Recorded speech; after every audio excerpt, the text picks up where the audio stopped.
Dara, and it's been a little while and I missed you, and I'm really excited to announce that I am setting up my kitchen back like in the old days with lights and the proper tripod, and the rest of the pieces are coming. And the rawtographer, remember him, my dear friend Jeff, is helping me install lights, and we're really excited about it. So for now, we're just gonna not have the tripod far away. You won't see the food, although I have mustard greens, which I'm going to lightly saute with coconut oil and fresh garlic.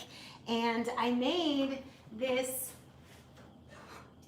beautiful, these chickpeas. And they're this gorgeous color. Hi, they're this gorgeous color because I cooked them. It's a couple of cups of chickpeas. Oops. It's a couple cups of chickpeas that were cooked in water with turmeric and cardamom powder and salt. And so they're the beautiful brown color, and then I'll have some greens and a little bit of white rice, and it's gonna be a beautiful dinner, and I'm going to bring some to Herbie, and we're gonna eat some. So I've been eating mostly raw during the day. I've been having an enormous amount of watermelon. It's like one of my watermelon vacations because I simply take a huge watermelon, cut it in half. Whenever I feel like I need a little something, I have a big spoonful of it. Maybe I'll eat a quarter of a watermelon at a time. And it's such a good way to hydrate the skin. The thing is with watermelon, you do not want to eat anything, not even any other fruit, within 40 minutes of eating watermelon. And if you are doing any kind of fruit cleanse, you want to lighten up on the fat, like close to no. We want to be low fat. Hi. Holly Marie, we're together, and there's going to be a lot more of these because there's going to be light camera action in here, and I'm really excited about it. Today we had a great Zoom session, so if anybody has purchased any of my life tools, even just the North Node life tool, you're invited to Zoom sessions that I do on Saturday mornings at 10, and it's really fun, and I answer questions. And so let me see who's here. I'm gonna pull you guys up. So basically tonight's dinner is lightly sauteed. Like I almost like don't even, you could call them al dente. When I make kale or greens or spinach, it's almost like a flash steam where you have the hot coconut oil and some garlic, and then you throw in the greens and you just lightly steam it, just enough to break down the enzymes to make it easier to digest, but never floppy and never overcooked. And that is not how I like my greens if I do cook them. Oh, there we are. Okay, there's 16 of you guys. How fun. So we're gonna be dialed in so super well coming up soon. I'm really excited. Jessica's here, Ujo, Mandy in Tucson. So it's so nice to be here. Hi, Beth. I just got inspiration to turn on the camera just because, to say hi and tell you that it's so easy to make food, and only do it when you're in the mood. Do it with love, or don't do it all, and do what I call a watermelon vacation, where you eat just watermelon all day. But you have to make sure, and now is the perfect time to do that because many of us are home, and you have to pee a lot when you have watermelon and only watermelon. So it's really fun.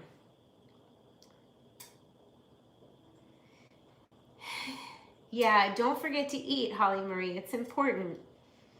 How about all the natural sugar? What about the natural sugar, Claire? I mean, I don't eat watermelon every day for a year, but to take a couple days where your main meals are watermelon, it's really hydrating. And only do it if it sounds right to you and if it feels right to you, but you certainly wouldn't want to eat watermelon like a mono meal. A mono meal is just eating one thing, like just cucumbers, just tomatoes, just watermelon.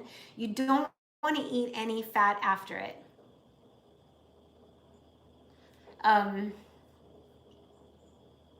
So the sugars, yes, it's sugars, but our bodies need sugars to move. And if you're not eating fat, it's fine. It's when you have the fat and then the sugar. So if you eat fat, what you really wouldn't want to do is eat a fatty meal and then have watermelon after, because it's the rate of digestion, the rate of absorption that dictates food combinations. So you wouldn't want a heavy meal that digests slowly and then put something that digests quickly, like sugary, like watermelon after it, because the watermelon wants to move through quickly and then it creates gas and bubbles.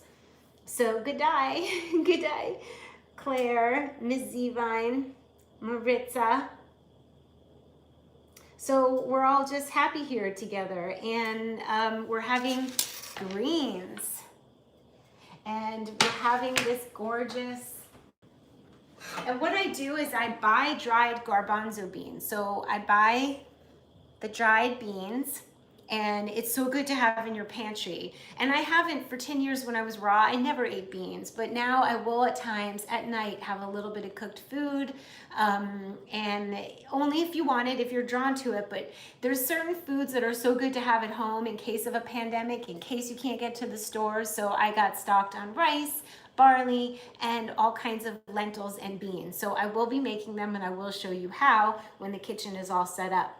But in the meantime, if you can get some dried chickpeas / garbanzo beans, then you soak them overnight, you rinse and drain them, and then 1 cup of chickpeas and a couple cups of water, and you bring it to a boil, and then you slightly cover the pot, not totally covered, you leave it partially covered so some steam can escape, and have it on a mild bubble, like almost a simmer but a little hotter than a simmer, and then you cook for 40 minutes, and then you have chickpeas.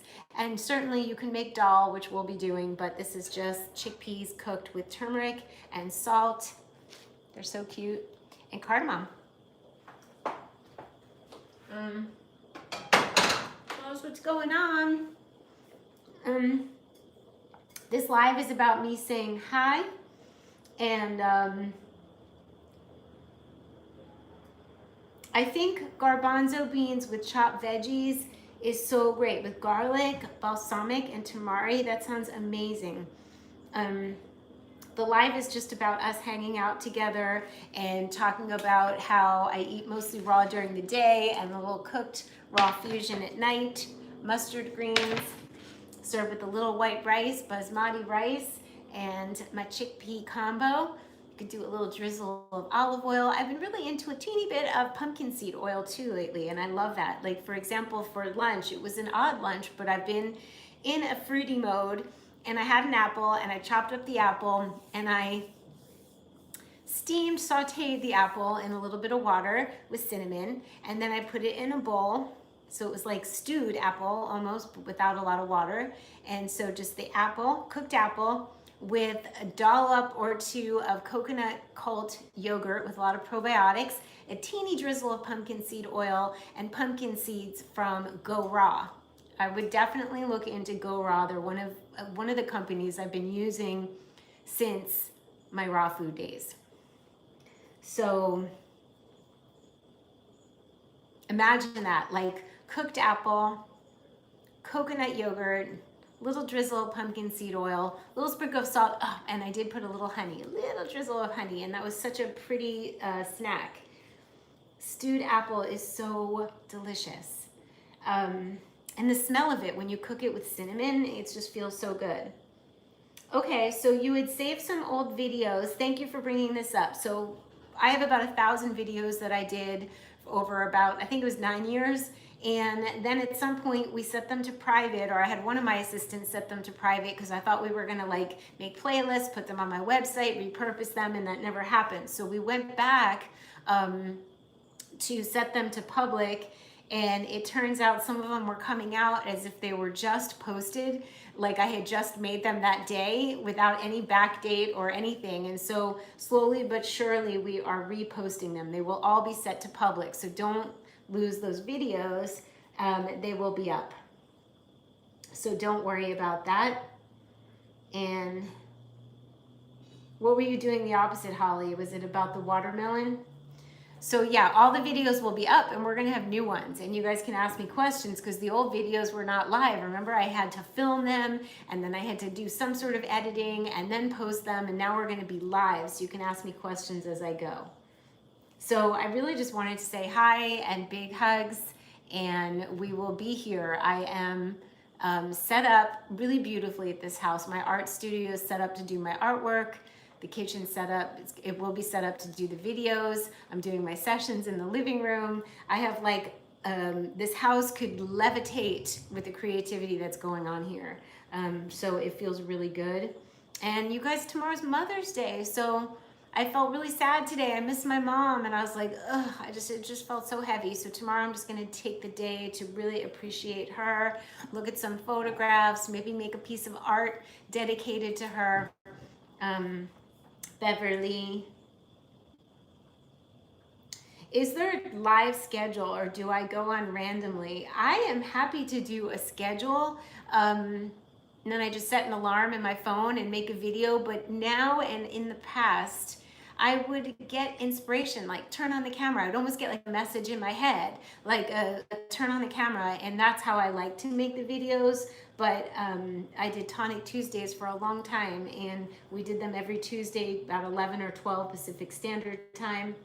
I'm gonna surround myself with pink tomorrow, Holly Marie, thank you. And roses, a friend dropped off some beautiful garden roses, and my garden in the front is beautiful, and there's dahlias, and there's baby birds. I don't know if you guys are with me on Instagram, but the other day I was weeding my garden because I asked the gardeners to stop.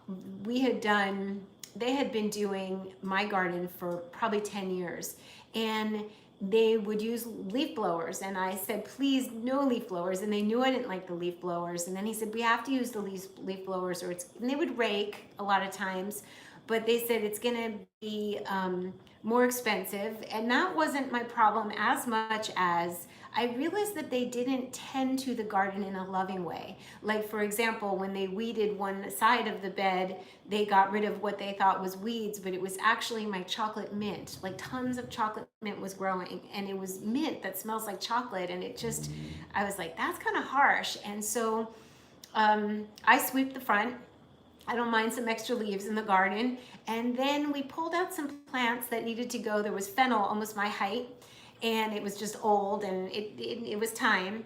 And then I was kind of weeding the geraniums, and I saw, I just like was gently lifting out some dead leaves that had fallen, dried leaves about this big, and I picked up 3, and I went, oh, there was a baby bird's nest. There was a bird's nest.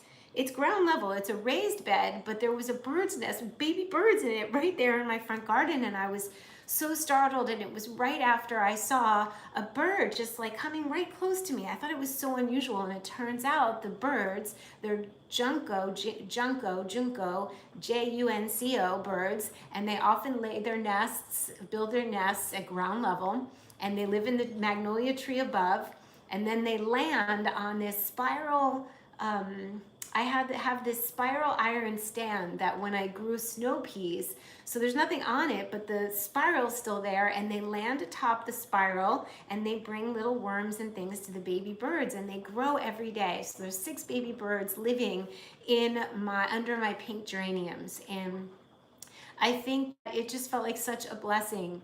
And it feels so good that they're in my front yard, and that everything's fine, and they're happy, and they're well, and it's really a beautiful blessing. So you can see that in my stories. They're so fun to watch. It's my mom who came to visit. Yeah, I feel like she's around, and sometimes we need to get quiet enough, or pay attention to the animal symbolism enough, or look at the pink skies and sunset enough, and really stop and appreciate nature and beauty. So the story is with the gardeners. Although I loved my gardener, he was great, they weren't treading lightly. It was kind of a bit of a chop job, and so I just wanted a minute where nobody was poking around, and then look what happened. Like, I listened to my intuition that nobody was supposed to do anything, and then of course birds nested there, because you could be sure if the gardeners were there blowing anything, raking anything, they would have disturbed the nest, or the birds wouldn't have planted there. And I've noticed that everything around my home is growing so beautifully. I'm going to show you guys.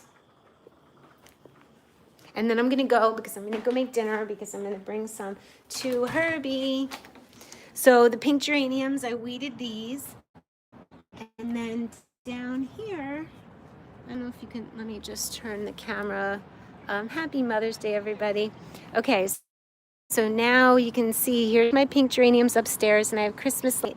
And then down there, you can see the geranium has not been trimmed. The jasmine, all that jasmine smells. You could smell it from up here. And then over there, right over there, is where the baby's birds nest. So they live in the magnolia tree, and then they take care of the babies in there. Isn't that lovely?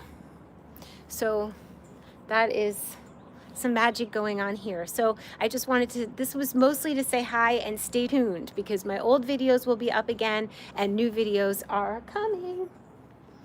They are coming to a station near you. Time to go make dinner, and I will see you guys very, very, very soon. And happy Mother's Day. Maybe I'll get to make a video for Mother's Day. Maybe I'll set up the tripod farther away and we'll make something together. Big hugs.